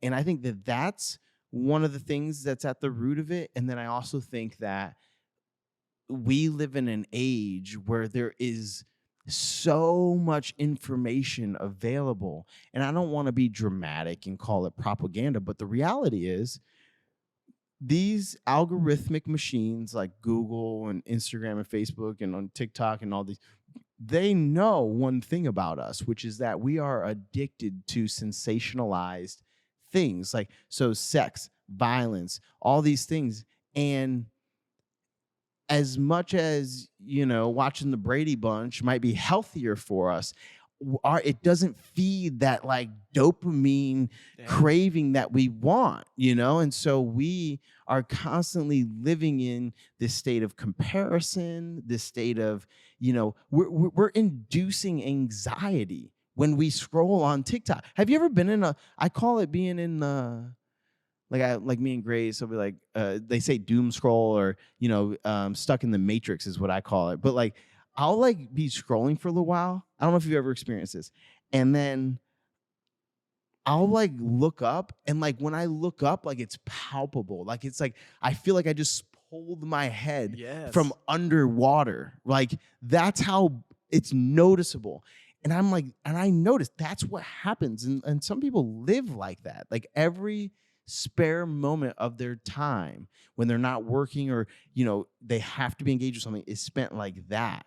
And when you take those two things into account, like that people don't have real friends anymore, they have Instagram friends or Facebook friends or TikTok followers, or they don't talk to each other. I used to literally coach these influencers, and I've had people with 100,000 to 2 million followers. These are some of the loneliest people I ever met in my life.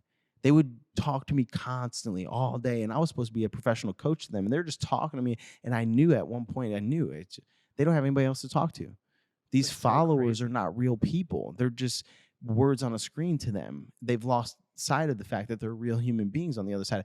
And so I just would argue vehemently against the fact that capitalism is at the root of why we're seeing an uptick in these like psychotic episodes, violent crimes. I really think, man, because you've experienced this. You can have nothing and be happy. Yeah. You can. Yeah. So it cannot be capitalism. It cannot, because I have had nothing and I've been so happy at that time. The happiest day of my life, I was in prison. Swear to God. And I'll never forget it. I You might have cry. convinced me. For real. Yeah. You can have It makes nothing sense. and be happy if you have people around you that care about you, if you have a purpose, you have something to work towards. So I've heard that from people, and I'm just like, I always want to, because truly, capitalism is the greatest gift that you've been given, because it gives you the opportunity to build something for you and your wife. Whereas like communism, socialism, you're capped. You're wherever you're born, that's where you're at. That's like it. exactly. So yeah, I don't know, man. I came home from prison with nothing, and I had a 6-figure business in less than a year. So like capitalism is like, whoo, bring on the capitalism for me. You're yeah, like, please, yeah. rain down. Real quick before we jump back in, I just want to remind everybody. First of all, if you haven't left a rating for the show, please do that. It takes like 2 seconds.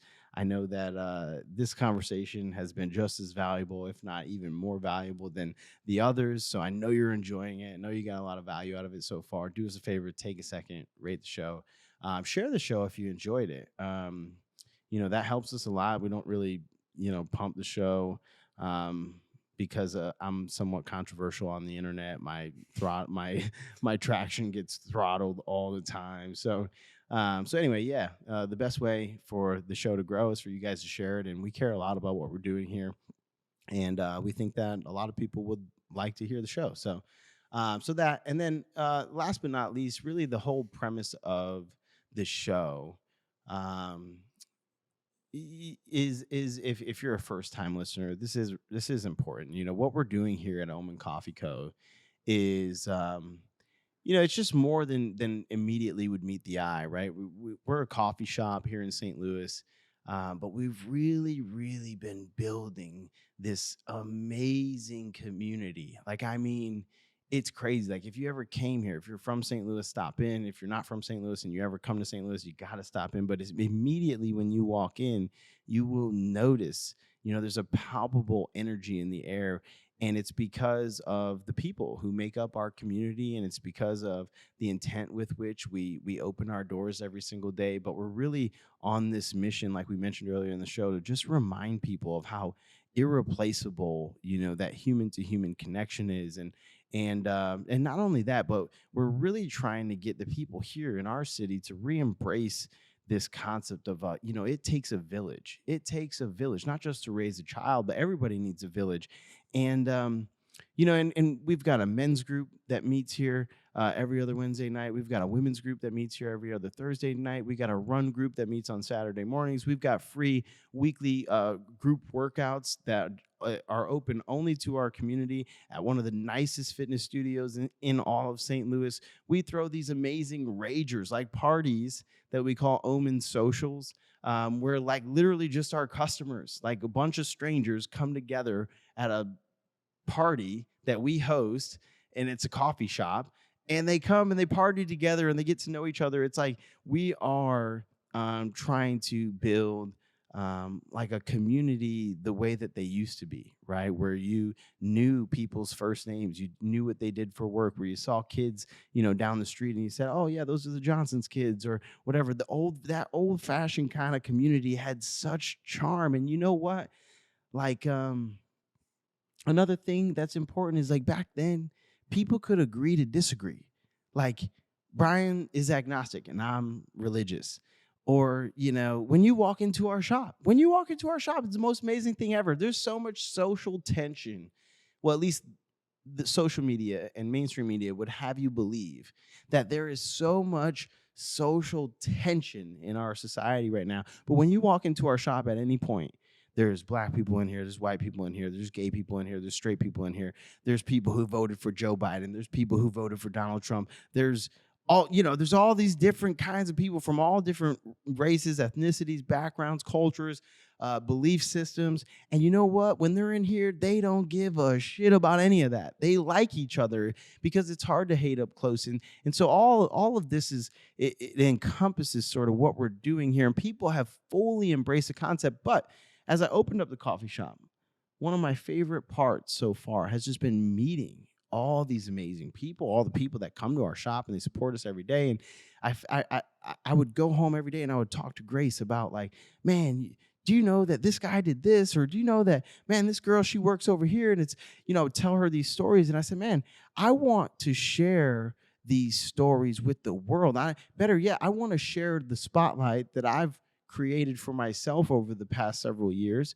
And I want to share it with these people. I want to share it with the people who make up our community because they deserve it, and because their stories need to be heard, and because there's so many life lessons and such valuable perspective to share. And so I started a podcast. It's called the Good Omen Podcast. And every single person who's been on the podcast so far is an active member of our community. We're going to keep it that way. We're going to keep doing it that way. Some of them are people who are a part of our online community, like Maggie and Heather. They don't live here in St. Louis. They buy our coffee online. They promote it every chance they get. Big fans of our brand. And so we've had them on the show. But everybody else is somebody who comes to our shop on a regular basis, and they just have a lot of value to offer. And Bryan here is man, he's like, I mean, he is the shop. I mean, there's only 3 of us really that work here full time, and Bryan's one of them. We all share the workload. So anyway, that's the whole premise of the show. We have the dopest community. If you're not a part of it yet, because you're listening because somebody shared the show, you should buy a bag of coffee. First and foremost, it's fire. Trust me. You know how I know? Because the way that we roasted it was, if I thought it tasted good, we kept it.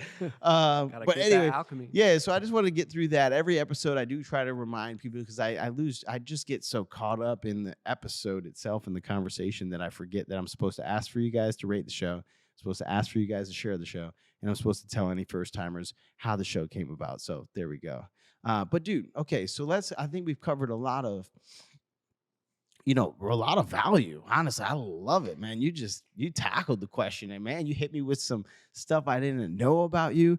I would like to bring us to sort of the present, and since you just leading off of what I just shared with the audience here, I want to hear a little bit about your experience so far, being a part of the Omen community, and what you've taken from this, what's been the best part, what's been the hardest part, kind of, share some of your thoughts on that. Dude, all right. Present day. Well, first and foremost, like, I am the happiest I've ever been at a job ever. Yeah. Like right now, I would say that it's not a job, actually. I would take that back. This is more of career for me. This is more like, I don't know, when I for instance, right, like when I married Britt, it's just a different form of commitment that I made, right? Like, you can be dating somebody for however long, but until you go through the motion of like, here's this piece of paper that you're going to sign, here's a ring, and you're going to vow to this person in front of everybody that you love them. Like, it's just a different form of commitment. And like at Omen, I feel like that's how I feel current state is. Like, I'm just committed to the community. I feel committed to the shop. I feel committed to you to help bring this to life and to really build it and scale it. You know, it's something I'm truly excited about, for the first time in a while, like going back for a hot second to Starbucks. Like, I didn't feel that way anymore about that company at all. Like, I felt very replaceable. I felt like there was 500 other Bryans going for the same position to just go for the next position because it was what was next. Yeah. There was no true passion anymore. And the thing that I really have appreciated is I'm coming back, right? Like, I have all of this retail leadership experience that I'm taking with me. And right now I'm working as a barista, and so like current state, it's very humbling to be like, oh shit, I almost forgot how hard this is. Yeah. It's extremely hard to be a barista. It just is, like, and a lot of people don't know that. Yeah. A lot of people don't understand the high pressure, high stress, and then high skill required. Yes. Yeah. And the amount of attention that it takes for you to really be able to like, all right, not only are you going to have a great conversation with somebody, right? But you're also going to give them an amazing cup of coffee and maintain the atmosphere on top of it. Yeah, you have to own the whole space all at once, all the time. Exactly. Yeah. So like for me, it's been very humbling to be like, Oh man, this is the first time I've had to just like be in a barista's shoes for since 2010 Yeah. was the last time I was a barista. Yeah. It was when I was 16 years old. That's You know, crazy. and I'm 29 now, and I'm like, you know, there's moments where I'm like, damn, dude, I'm a barista. This is crazy to think about. Like, did I go backwards? Like, what the fuck just Me happened? too. But I'm like, you know, like I'm so committed to the fact that, like, dude, we're gonna build this thing Yeah. up one person at a time. Yeah. It's the only way you could do it. You know? It's literally the only way. And it's going to be massive. I really think so. I think the same thing if it makes you feel any better. I'm like, wow, I walked away from a job where I was making multiple six figures. You know, I'd get a $10,000 paycheck in my account bi-weekly. Like I couldn't spend my money fast enough. Yeah, like, exactly. what am I going to buy this week? Right. I don't know. And now I'm poor. Yeah. I'm literally poor. But I think, man, I went backwards. Did I go backwards? In fact, it was crazy because Grace, the other day, I had a call with one of the people who sell our coffee online, and this is what I used to do, teaching somebody how to sell online. Like, it's very easy, And so I got off the call, and I'm like, so I said to Grace, "Damn, I'm good. Like, I could do that. I just crushed that call. Like, I'm like, it was 30 minutes on the dot. That's kind of like how my calls used to be. It was 30 minutes on the dot. I didn't even look at the clock. I built rapport in the beginning, and then I got all this value. Like, I crushed that call. And she's like, man, she said to me, and it stuck out to me. I didn't like let on to her, but she was like, wow, it's really nice to see you like feel like you're good at something. Like, I haven't seen you in a long time feel like you're good at something. And I'm like, oh, that's sad. That's my bad. Yeah, yeah, but for real, like to your point though, like I think, like, man, I have all this experience. Like, I literally used to make $200,000 a year, like, and now I'm poor, and I'm trying, and I feel like I don't know what I need to know in order to make my business, efficient and profitable and all these things. So, I feel you. I feel you, brother. But we're in this together. But yeah, exactly, 100%. No, and that's what I keep coming back to. Is it's like, all right, I'm in this like a marriage for like that's how it feels, like I'm in a marriage with two other people. Yeah. Like where you have a set of values, Lau has a set of values, I have a set of values, and we all have to make it all work. Gotta make it work. You know what I mean? Like, and like I have a different set of experience, you have a different set of experience, Lau has a different set of experience, but we just make it work. Like, it's a triangle of like, we really do, sacrifice and love.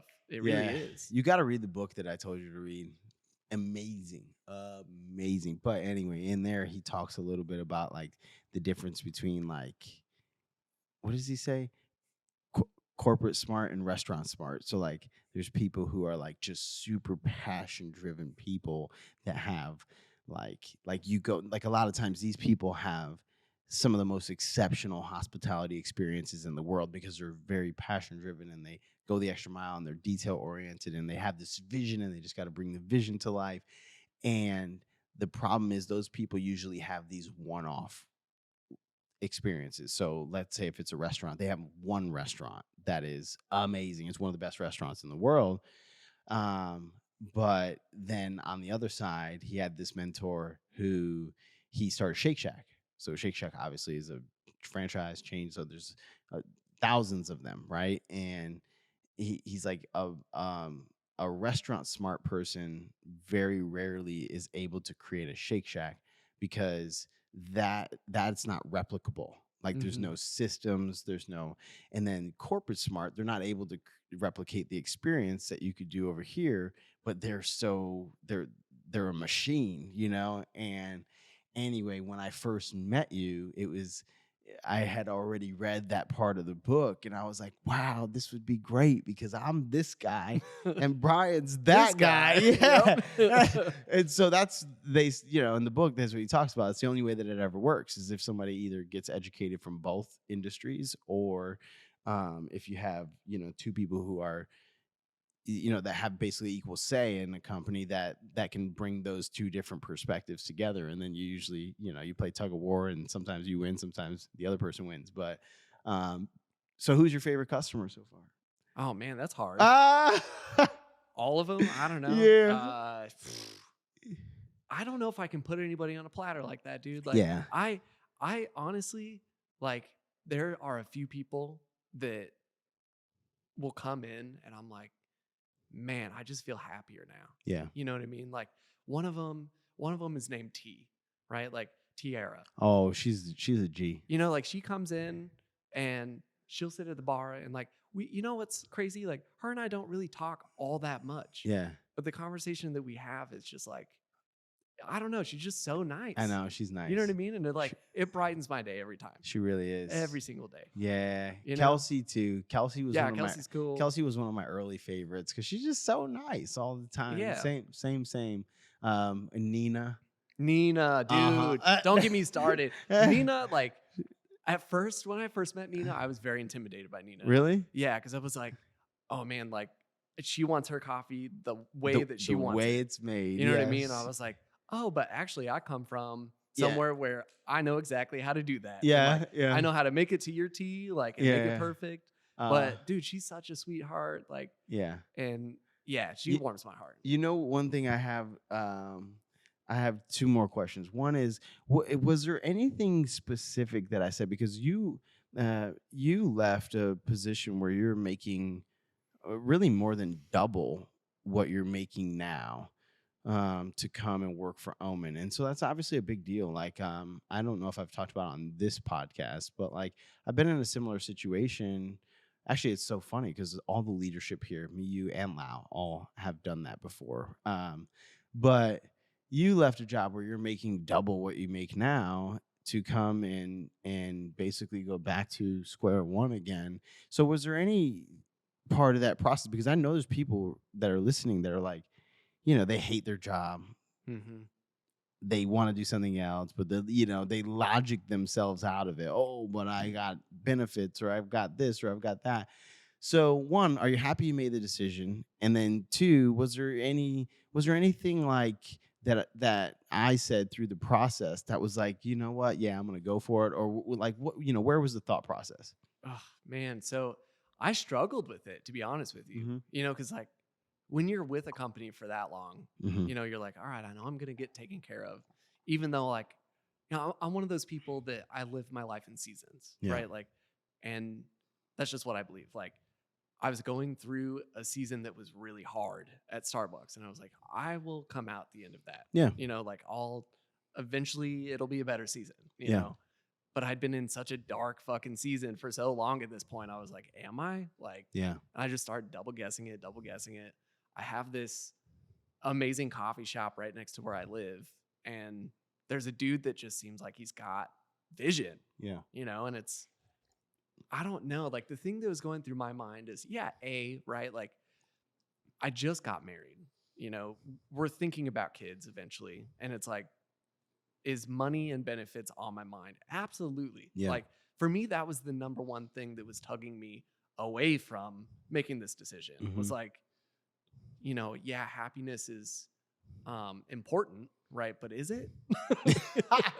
Yo. Like 100%. I wish I could say that that wasn't the case, but like for me, I was like, I could just be unhappy for a while just so that I can like make it work. Yeah. And like just make more money. Yeah. Just because the money difference, that's crazy. The money gap was just so intense. Yeah. And I was like, I don't know if I could do it. But the more I thought about it, I was like, happiness is everything, dude. Like it is. Yeah. And like the deciding factor for me to answer both of your questions, like the deciding factor for me to make the jump actually had nothing to do with anything you said. I already bought into the idea when I came in here, you know, because like as a customer coming in, I was like, I want to deliver that experience to somebody. Yeah. You know what I mean? Yeah. And I was like, and I want to put some systems in place. Yeah. You know what I mean? To like scale the shit out of it. Yeah, Because like in my head, I'm like, all I see is dollar signs. Yeah. For Omen, I'm like, dude, like, this could be great. This could be amazing. Yeah. And like, so for me, the deciding factor really was just like, I want to be part of something bigger. A. B, I want to be part of something that I feel like I can impact every single day.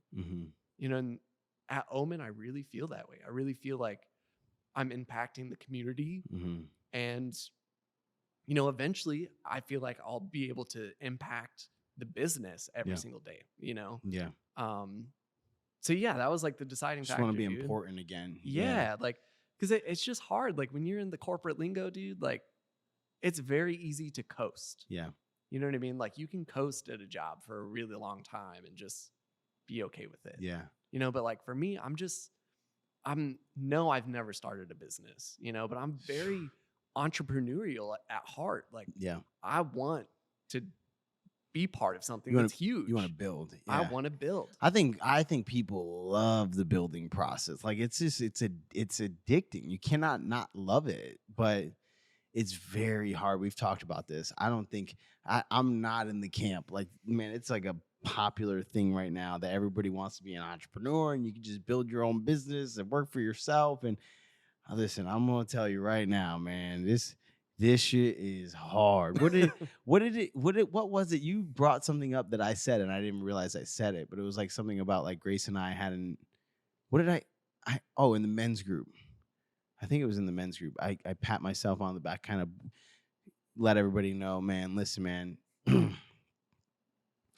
Me and Grace started going to church together on Sunday mornings, not even all day Sunday.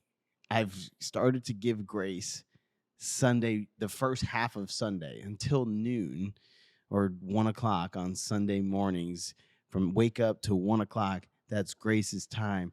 That's the most time I've given her really in our entire relationship. But like we've never had a regular day where we actually do anything together. And Bryan came back and he was like, man, that's crazy. Like, I'm like, dude, this entrepreneur life is not for everyone. It's not healthy for relationships. Let me tell you guys how much of a savage Mark is for a second, because you say that, right? But what happened last Sunday? Both of y'all were in here with me. Oh, yeah. On Sunday morning. Yeah. Until 2 p.m. That's you know what I mean? So it's like, you're still sacrificing the time that you put down. I came. Yeah, that's right. We came right from the workout. Yeah, dude. Whatever. Yeah, whatever. All right, dude. Well, dude, I just want to say thanks a lot for coming on, man. I really enjoyed the episode. I think this is going to be a great episode and people are going to enjoy it a lot. So yeah, any closing thoughts? Closing thoughts. Man, I'm just stoked to be a part of the community. I'm stoked to be working with you every single day. You know, like for me, I wake up and I'm excited. Well, the feeling is mutual, brother. You know? For real. It really is. I'm so pumped that I have you here. I can't wait to build. I feel like we're not even building, but we are. But I can't wait to build more. Yeah. So thanks for coming on, man. Yeah, and guys, if you're listening, you're in St. Louis, stop by, say hi to Bryan next time you see him.